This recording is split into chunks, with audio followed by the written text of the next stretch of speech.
So Damascus, depending on if you're a purist for the definition of the word or willing to accept modern definitions, the original term Damascus steel came from a crucible steel that was made from iron sands outside of Syria, or outside of Damascus, Syria, and that's how it got its name. Damascus in Syria was a trading hub, and so they made these swords, and people would come from all over the world to buy these swords because it was really good steel. And back before there was good quality steel, you had to do things like that to produce carbon steel, which is what you need when you're hardening a blade. And it just became, it became legendary. It wasn't any better emphasized idea that Damascus can chop other swords in half and gun barrels, and there's all this misinformation. Today, it basically is just it's an aesthetic.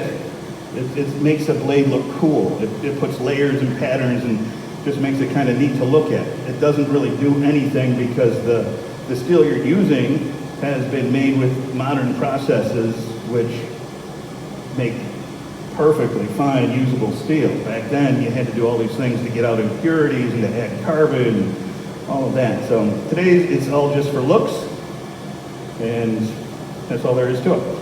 So you saw me with this thing. This is called a Hardy cutoff tool. The square hole in an anvil is called a Hardy hole. My Hardy hole is quite a bit smaller than this one, so it's not quite the right fit. I guess we could try it. And this, I don't want an S hook that's 2 feet long. I want it somewhere 6-8 inches, something like that. So I'm just going to take this, maybe. I don't want to get it stuck in there. The other thing you could do is just do it on the edge of the anvil, which might be easier.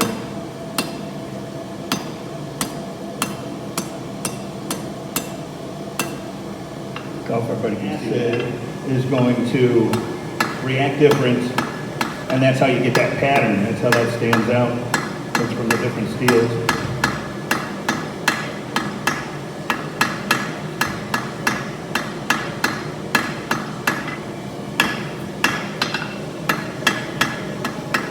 So I'm just doing that same tapering thing on the other end.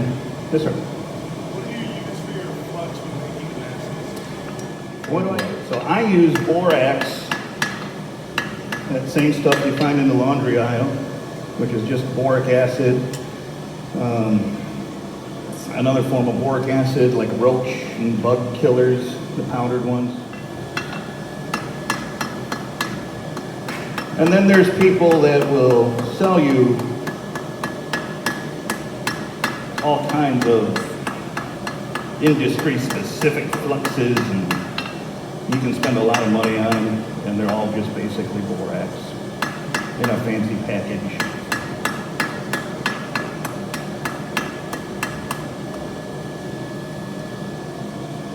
Okay, so I've got this little piece of steel. It's got my tapers on both sides. They're both sort of round again.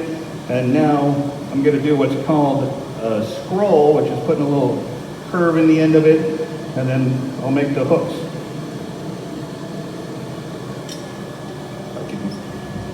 Get my Hardy tool out. Yes, sir. Why is an anvil shaped like that? Where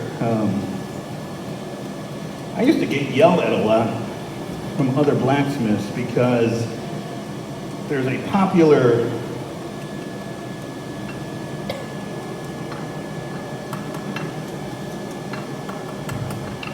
Everybody see the little curve there? Looks like an elf with his little shoes. Other blacksmiths look down on me because I don't use terms like anvil-shaped object, and will tell people to make forges out of old helium tanks and whatnot. And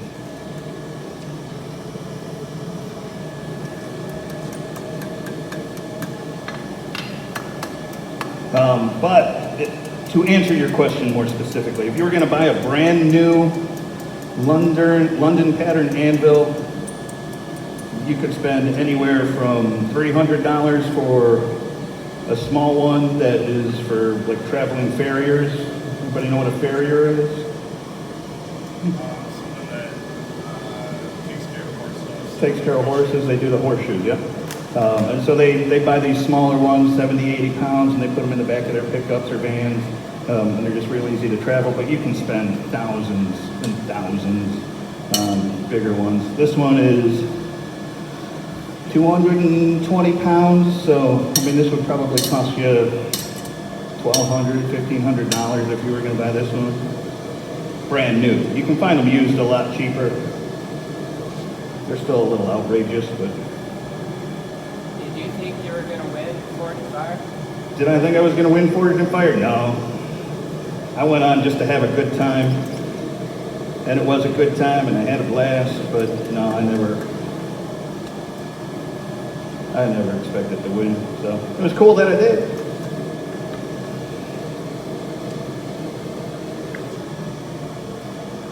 Yeah, right up into, did everybody see the episode or did most of us? I didn't think I was gonna win, but.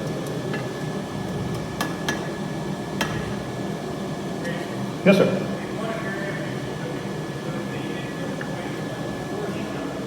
I'm sorry. Oh, yeah, no, Forged and Fire is a problem-solving competition. I mean, it's about forging and you need to know how to forge to win it, but I mean, it's really about problem-solving. The contest, the knives and the blades they have you make it's all about what problems they can give you. So for us, it was we had to take these pirate coins and clean them up and forge weld them together to get enough steel to make these axes, and that was our challenge. And you need to know how to forge weld and all that kind of stuff, but the real challenge was knowing how, or figuring out how you were going to solve the problem that they gave you. And if you watch all the other shows, I mean, it's the same way. Here, take this farm implement and turn it into a knife.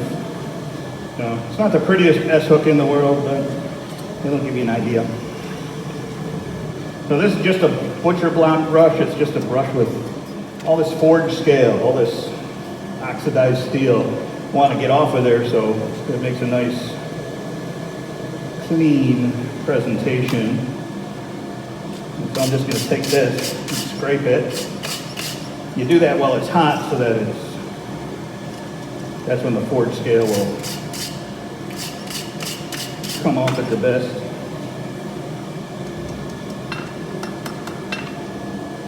Good enough.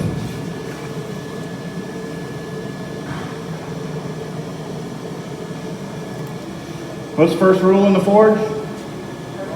Everything's hot. The only time you know it's not hot is when it's wet. So you can dunk it in the water, and if it comes out and dries up immediately, it's still hot. So when it's wet, you know it's not going to burn you. It might still be hot.